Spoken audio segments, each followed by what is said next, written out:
Dobar večer, gospođe i gospodari. Zahvaljujem na vašem dolasku u Umjetničku galeriju Dubrovnik povodom otvorenja izložbe Zorana Šimunovića Odrastanje. Srdačno pozdravljam pročelnicu Ureda za kulturu i baštinu grada Dubrovnika, gospođu Julijanu Antić-Brautović, autora suvremenog hrvatskog umjetnika Zorana Šimunovića,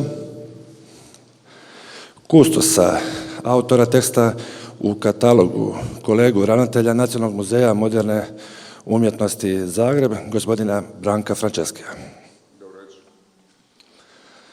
Zoranov rad pratim još od njegovog prvog predstavljanja u našem gradu u prostoru Lazareta 2016. godine. Od tada njegov rad ide i napredak, ide uzlaznom putanjom i sudionik je brojnih izložbi kako u Hrvatskoj, tako i Europi. Osim slikarstvom, 8 godina radio je kao kustos u Gradskom muzeju Vukovar, dok danas je voditelj galerije Slavko Kopač u Vinkovcima. Večerašnjom izložbom Odrastanje predstavlja nam se sa 18 radova, slika, ulja na platnu velikih formata, te projekcijama digitalnih kolaža, koji su zapravo nastali u posljednje 3 godine. Izložba Odrastanje svojevrsni omaž roditeljima koji su zaslužni za bezbrižno, mirno i zdravo odrastanje koje je izolirano svih onih negativnih utjecaja okoline. I upravo roditeljstvo i izazovi roditeljstva ponukli su autora na promišljanje i duboko uranjanje u sebe, izvlačeći ono pozitivno, reflektirajući kasnije na svoja djela i ostavljajući pozitivan odjek kod promatrača. Izložba, nešto više kasnije u izložbi reći nam sam kustos, potom će nam se obratiti i autor, a izložbu će svečano otvoriti pročelnica Ureda za kulturu i baštinu grada Dubrovnika. Čestitam, Zorane, na novom ciklusu na izložbi. Drago mi je da smo te mogli ugostiti u našem gradu, u našem muzeju. Izložbu prati također dvojezični katalog koji ste imali priliku, ako još niste, možete ga uzeti na izlasku iz muzeja. Realizaciju izložbe i tiska kataloga omogućili su grad Dubrovnik i Ministarstvo kulture i medija, kojim se ovim putem zahvaljujem. Sad bih prepustio riječ kolegi ravnatelju Nacionalnog muzeja moderne umjetnosti Zagreb, gospodinu Branku Frančeskiju.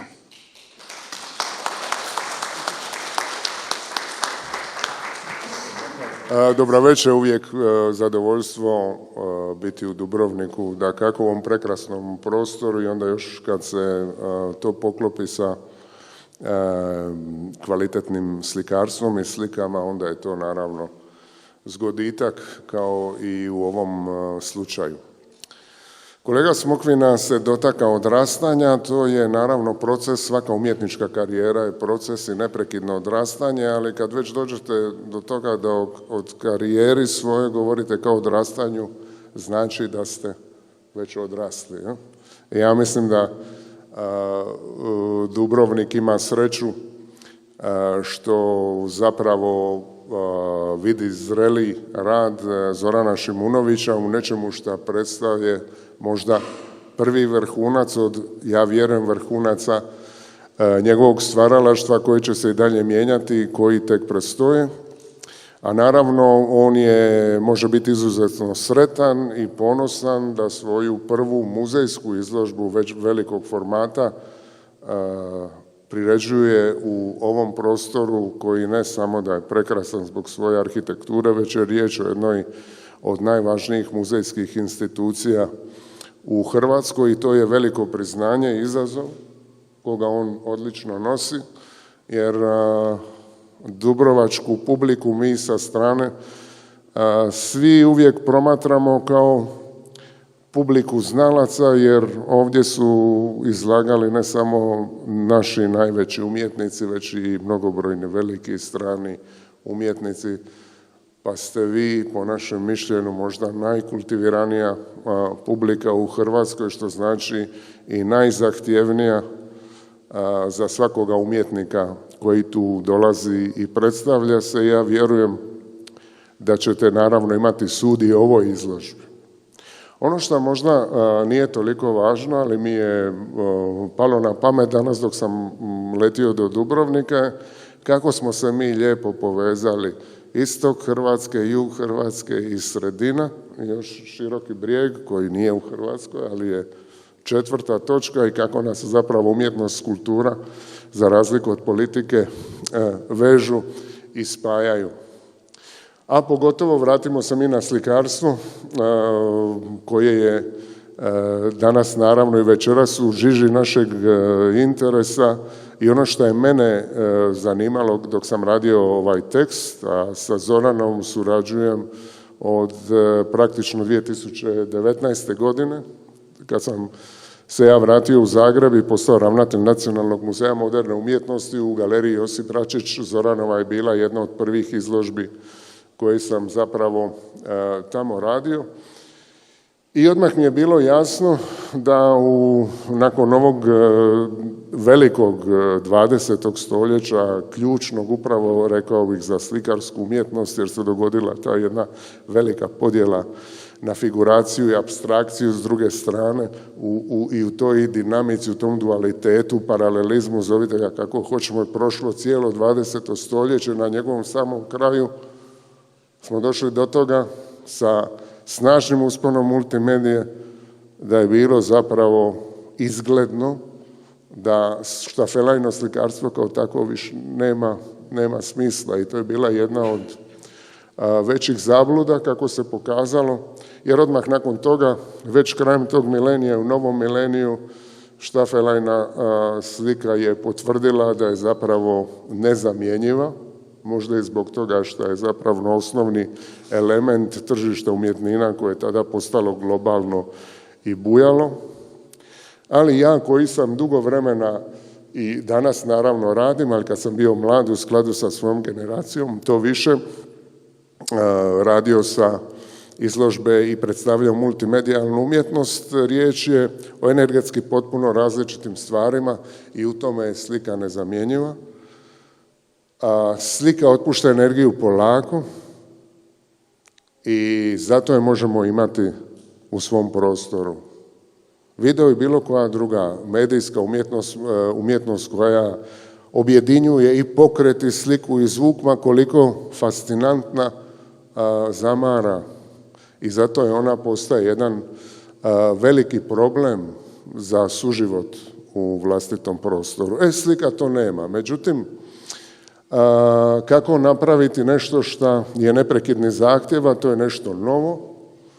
I tu je snaga Zorana Šimunovića, jer je on zarana uspio kreirati vlastiti i prepoznatljiv stil i vi kad vidite ove slike poslije toga, ja mislim da ćete ih lako prepoznati među svim drugim slikama, jer ovakvog kolorita, ovih kombinacija boja, pa čak i ovakvih motiva i ovakvih kompozicija u našem slikarstvu zapravo nema.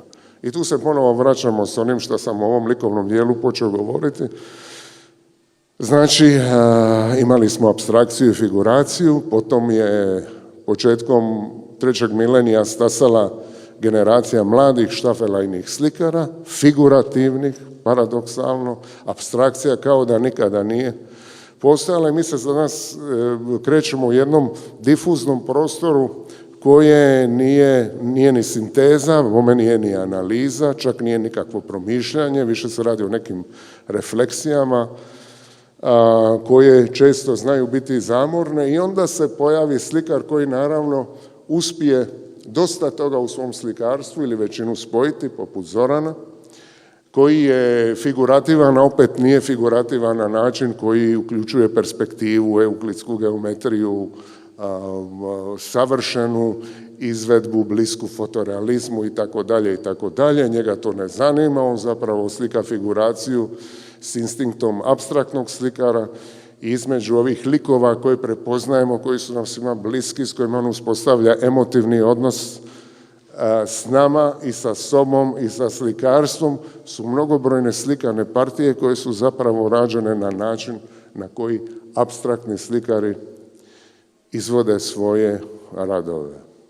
I sada, ovo bi se naravno moglo vjerojatno previše oduljiti, pa ja mislim da u ovom trenutku bih se vama zahvalio što ste večeras s nama. Zahvalio bi se kolegama na pozivu, a zahvalio bi se naravno Zoranu Šimunoviću najviše zato što on, kao i svi umjetnici, obogaćuje i gradi našu stvarnost i čestitamo na ovoj izložbi. A ne mogu da ne kažem zato što smo tu i ne pozdravim uspomenu na kolegu Maračića koji je ovdje bio ravnatelj dosta godina i svi smo mu i na tome zahvalni. I hvala vama.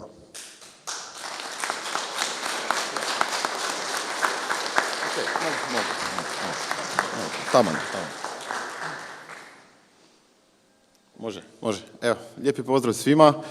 Što reći nakon ovih lijepih govora i Tonka i Branka? Prvo što želim reći je zapravo da se zahvalim gradu, muzeju, instituciji, Tonku, svima zapravo koji su tu, a prvenstveno vama što date jedan suport i potporu autoru, jer kada umjetnik izađe van, kada izađe pred svjetla, zapravo kritika je nešto s čim se mi moramo nositi, zapravo ono što je najbitnije u konačnici i za nas. Nije lako, vjerujte mi, kad izađete iz svog prostora, tamo provodite sate, dane, mjesece, godine, već koliko je potrebno da nešto naslikate i onda zapravo stavite pred svjetlo javnosti i očekujete neku kritiku, pozitivnu, negativnu, nebitno je, samo se treba s njom znati u konačnici i nositi. Ono što su sve rekli, i Tonko i Branko, jest taj ciklus odrastanja nastao kao omaž roditeljstvu, zapravo i mene kao mladog roditelja i zapravo svih roditelja koji jako dobro znaju sad trenutno, ja se nalazim u toj situaciji, zakamuflirati zapravo pred svojim klincima, pred svojom djecom svu onu problematiku s kojom se mi nosimo danas. Uključujući,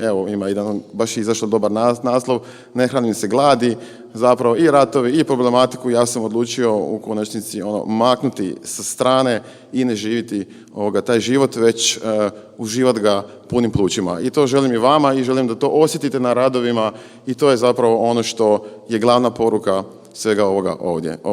Lijepi vam pozdrav i stvarno vam puno hvala što ste došli. Sad ću prepustiti riječ, ipak ljepšoj polovici iza mene. Hvala vam.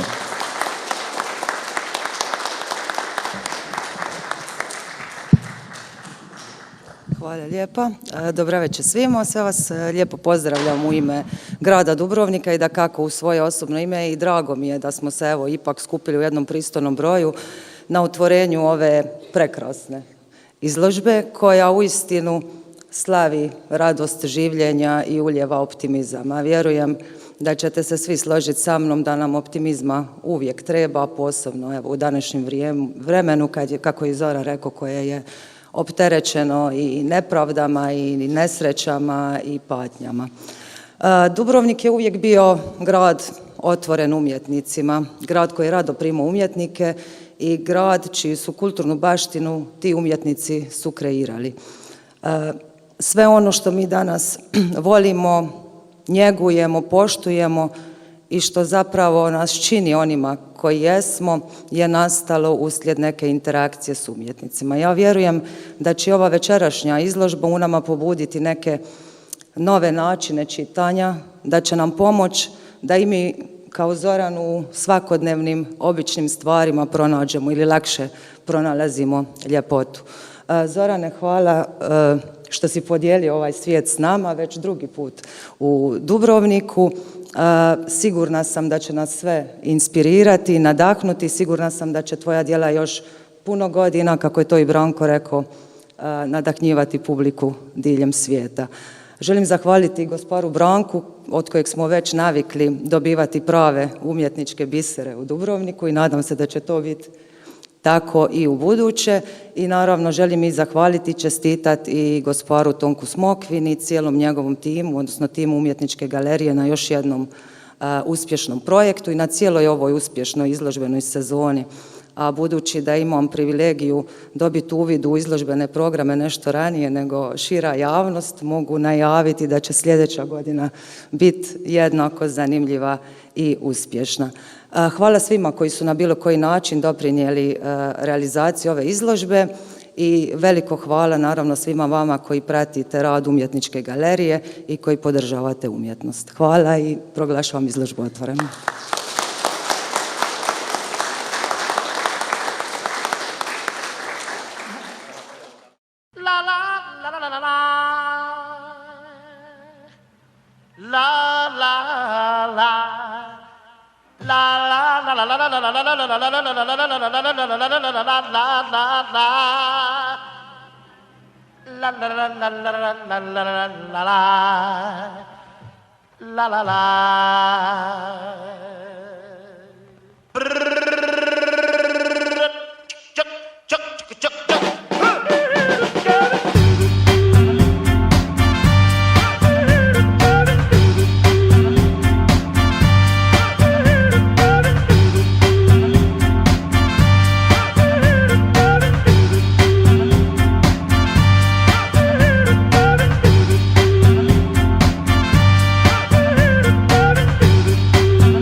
So hush, pretty baby, don't